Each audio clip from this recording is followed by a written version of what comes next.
हामीले चाहिँ आज मम्मीलाई प्र्याङ्क गर्न लागेको फोन गरेर। चिन्नुहुन्छ कि चिन्नुहुन्न हेरौँ है त। चाहिँ भाइको लागि केटी खोजिरहेको अनि केटी बनेर बोल्ने त्यही भएर होइन केटी बनेर बोल्छ। नानी छोरी हो मेरो छोरी। हामीले चाहिँ अघि नै पनि फोन गरेको थियौँ तर मोबाइल ब्यालेन्स नभएर काटिहाल्यो कि अब यहाँ फोन गर्छौँ है। हेलो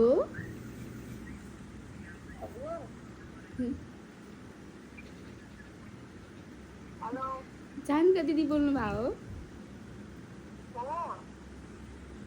ए मलाई एकजनाले नम्बर दिनुभएको थियो अनि म यहीँ हाकिम चौकबाट हो। अनि मलाई एकजनाले नम्बर दिनुभएको थियो कि हजुरको छोरालाई केटी खोज्नु भएको रहेछ।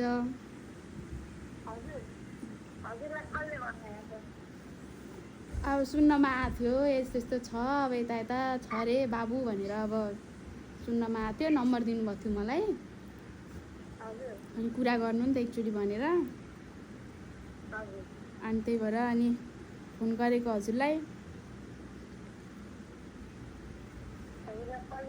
हजुरलाई केटी कस्तो केटी चाहियो त नि? केटी चाहिँ अब बुहारी कस्तो खोज्नु भयो?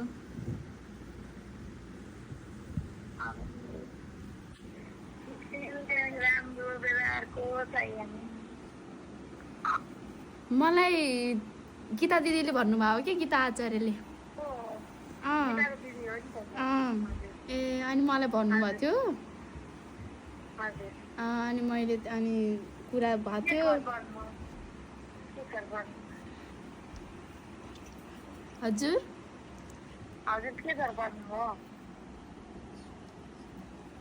हामी सुवेदी। अनि बाबु चाहिँ बाहिर हुनुहुन्छ भन्नुभयो जस्तो लाग्थ्यो।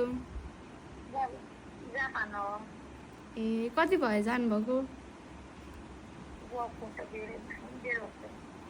ए अनि बे गर्ने कुरा चलिरहेको रहेछ अनि के छ कुरा भनेर।